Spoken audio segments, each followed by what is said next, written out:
Mesdames et messieurs, bonjour, heureux de vous retrouver pour cette nouvelle édition de votre journal de 15 h. Voici les principaux titres.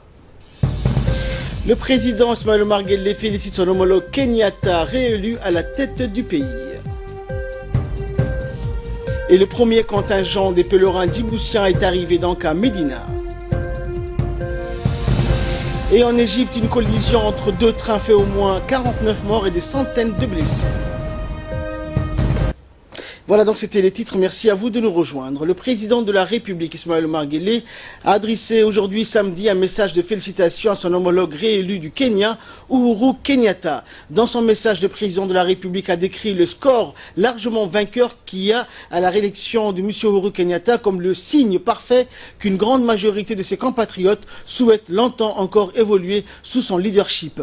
Nul doute que ce abus de confiance sera source donc de plus de grande détermination dans votre quête légitime visant à connecter votre pays et votre peuple à tous les paliers du développement durable, a écrit le président Guelleh. Sous votre conduite éclairée, le Kenya n'a pas seulement connu véritable essor dans la promotion de sa cohésion et sa fraternité interne, il a également contribué à l'apaisement de la sous-région, notamment en Somalie, a également indiqué le chef de l'État djiboutien. Soyez sûr que vous trouverez toujours auprès du peuple du gouvernement de Djibouti tout le concours nécessaire au renforcement de nos relations d'amitié et de coopération, a-t-il poursuivi, avant de réitérer ses chaleureuses félicitations à son homologue réélu du Kenya. M. Uhuru Kenyatta est réélu donc pour un mandat de 5 ans à la magistrature suprême kenyane à l'issue d'un scrutin présidentiel qu'il a essentiellement opposé à Raila Odinga, une autre figure de proue de la scène politique de ce pays. Les résultats de ce scrutin, organisé mardi dernier, ont été annoncés donc hier vendredi. Ils ont crédité Uhuru Kenyatta de 54,27% et de 44,74% M. Raila Odinga. Également dans l'actualité, le premier groupe des pèlerins djiboutiens est arrivé donc en toute sécurité hier vendredi à midi vers le coup de 13h15 à l'aéroport international Prince Mohammed bin Abdelaziz à Médine. Les pèlerins, au nombre de 218, donc, après avoir rempli les formalités d'entrée sur le sol saoudien et reçu les vaccins nécessaires, les pèlerins nationaux ont été donc accueillis et pris en charge par le comité djiboutien du pèlerinage 2017 présidé par M. Al-Saleh Ahmed Abdallah. Composé de 30 membres, ce comité assure donc la logistique, conseille et oriente les pèlerins dans l'accomplissement de toutes les étapes du pèlerinage qui débute à la mosquée Al-Haram du Médine, abritant les tombes du prophète Mohammed, paix et salut de Dieu soit sur lui, et de ses deux compagnons Abu Bakr et Omar, anhum, ainsi que les pèlerins du monde viennent visiter à Rawda à l'intérieur de la mosquée. Au total, 1100 pèlerins djiboutiens donc effectuent cette année le pèlerinage à la Mecque. Les autres vols le suivront dans les jours qui viennent selon le planning préétabli.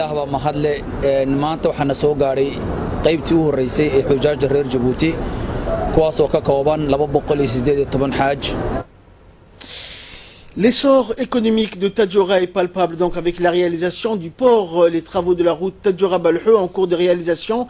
Un promoteur de Tadjoura natif de la ville, Burhan Ali Gadile, a lancé donc un grand projet immobilier privé.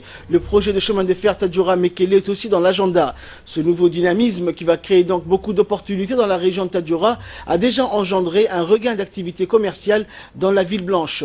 C'est ainsi que l'escale de Tadjoura est toujours en ébullition. Les marchandises importés de la capitale alimentent le marché local. On constate aussi qu'à Tadjoura, des jeunes tentent leur chance dans le commerce. Certains sont aussi actifs dans le transport urbain. Les clients viennent de toute la région de Tadjoura pour s'approvisionner sur le marché local. Et selon un homme d'affaires de Tadjoura, M. Ibrahim Obakar Ahmed, qui a affirmé donc que les activités commerciales sont en nette augmentation dans la région grâce aux nombreux projets d'infrastructures qui ont créé un dynamisme nouveau. Nous avons un espoir pour que cela aille de mieux en mieux pour les activités commerciales. Les jeunes ont annoncé donc qu'ils font des bonnes affaires ces derniers jours avec l'augmentation des clients. Et le commerçant et homme d'affaires de la région de Tadjoura, également membre de la chambre de commerce de Djibouti, Ibrahim Obakar Ahmed, donc se dit confiant pour l'essor économique de la ville de Tadjoura grâce aux nombreux projets d'infrastructures initiés par le chef de l'État, a-t-il dit, tels que le port, la route Tadjoura-Balhou et bientôt le chemin de fer Tadjoura-Mekele. Il s'est félicité donc de l'arrivée de nombreux jeunes Tadjouriens qui se tournent maintenant vers les activités commerciales. Nous les encourageons, a-t-il dit, ils ont beaucoup de clients. Mais Ibrahim a fait état également des difficultés qui freinent les activités commerciales de la région de Tadjoura. Toutes les marchandises sont importées de Djibouti par voie maritime et nous éprouvons des grandes difficultés pour embarquer et débarquer les marchandises qui alimentent le marché local. À part cela, nous avons un grand espoir pour l'augmentation donc des opportunités avec le démarrage des activités du port de Tadjoura et de la route Tadjoura-Balhou qui est en phase finale. Sport à présent, la Fédération djiboutienne de football en collaboration avec la société Twin Gulf Industries a lancé donc hier après-midi le tournoi Super League Pasta Maïda au stade Hassan Gouled, qui verra donc la participation de 5 premières équipes du championnat national telles que l'Assas Ali Sabié Djibouti Télécom, champion du dernier championnat national 2016-2017, l'équipe du port de Djibouti vice-championne, ainsi que les équipes Garde républicaine, Société immobilière, Gendarmerie nationale et l'Université de Djibouti. Le coup d'envoi du premier match a été donné donc par le secrétaire général du secrétariat d'État à la jeunesse et au sport, Mohamed Ahmed Farah, et M. Mohamed Loufa, président par intérim de la Fédération djiboutienne de football, et Gouled Omar, représentant de la société Twin Gulf Industries. Le match d'ouverture a opposé l'équipe GR SID contre l'équipe de la Gendarmerie nationale. Les deux équipes ont montré un très haut niveau de jeu. Dès la 13e minute, l'équipe du GR SID ouvre le score par une action collective très bien construite du joueur de la garde républicaine et conclue par l'attaquant Mahdi Mahabé. Au retour du vestiaire, la formation de la gendarmerie égalise par un penalty malgré les jeux égaux de ces deux formations. L'attaquant du GR a doublé donc la mise, Mahdi Mahabé, en marquant le but de la victoire pour l'équipe GR SID, remportant ainsi le match par un score de 2 buts à 1.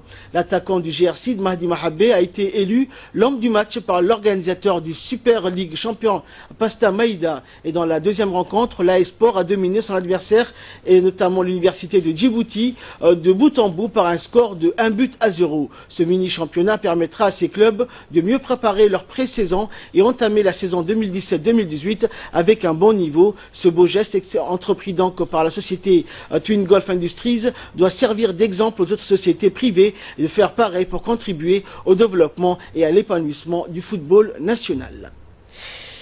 Également dans l'actualité, en été, la plage est reine à Djibouti. Les Djiboutiens donc ont repris de nouveau le chemin de la plage pour tremper donc la canicule, et cela va durer jusqu'à la rentrée scolaire vers la mi-septembre. Ceux qui ont les moyens s'en vont le plus souvent vers la plage d'Arta ou traversent le golfe de Tadjoura pour le sable blanc.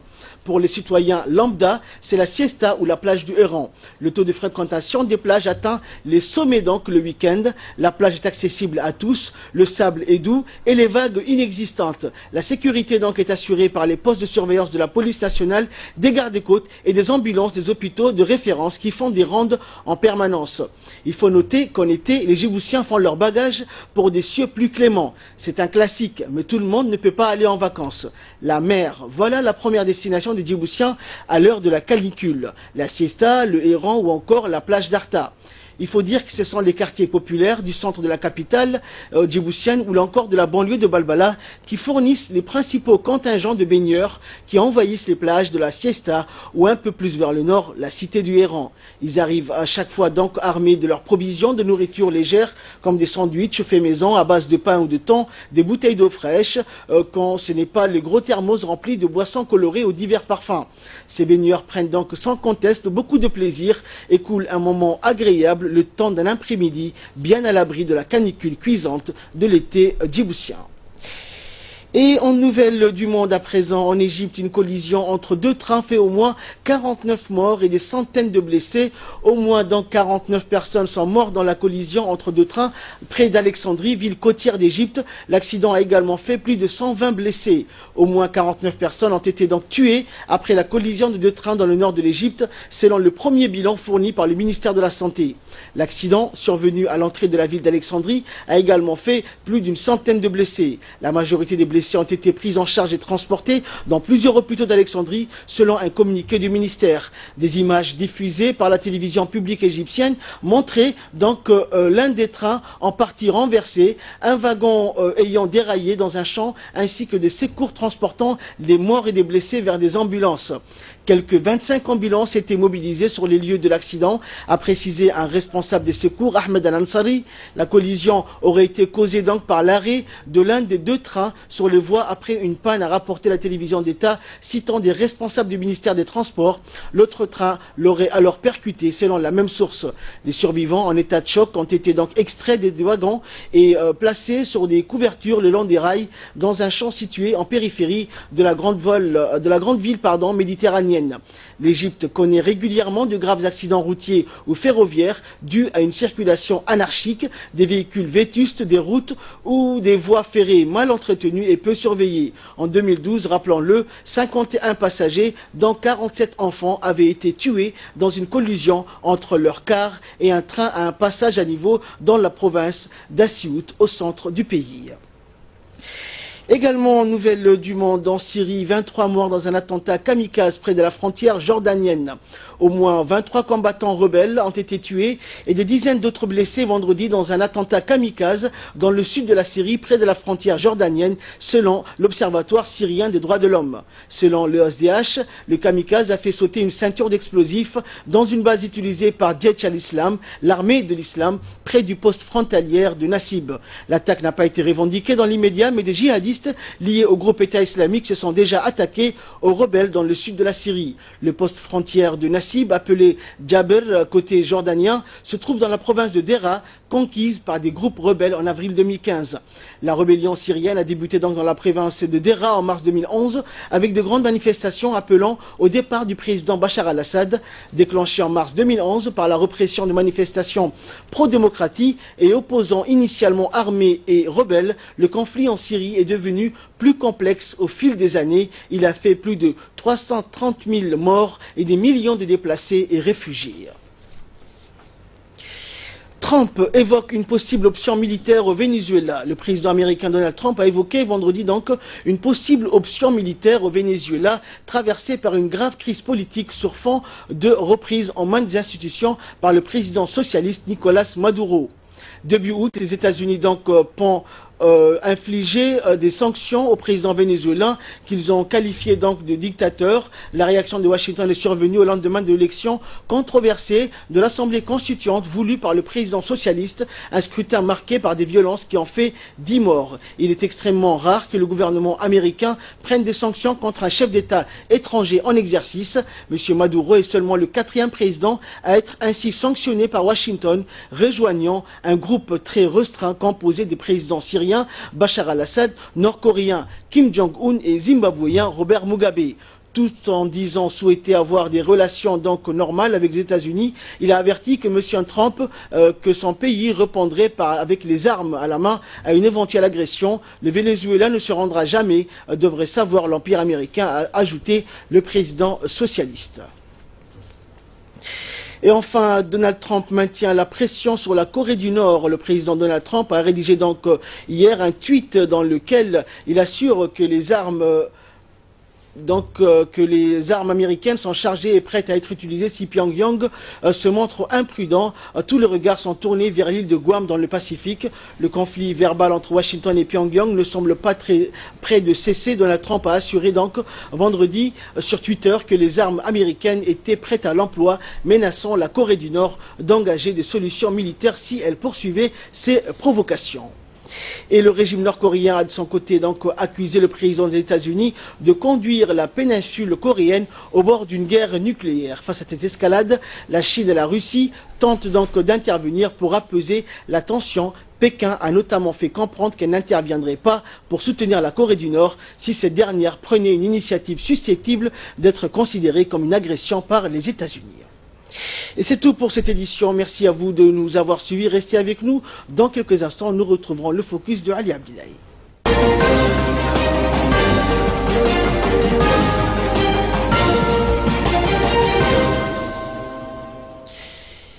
Merci donc de nous rejoindre pour ce focus avec Ali Abdelahi. Bonjour Ali. Bonjour Ahmad. Donc nous allons nous rendre au Mali dans ce focus où 9 enfants soldats remis donc.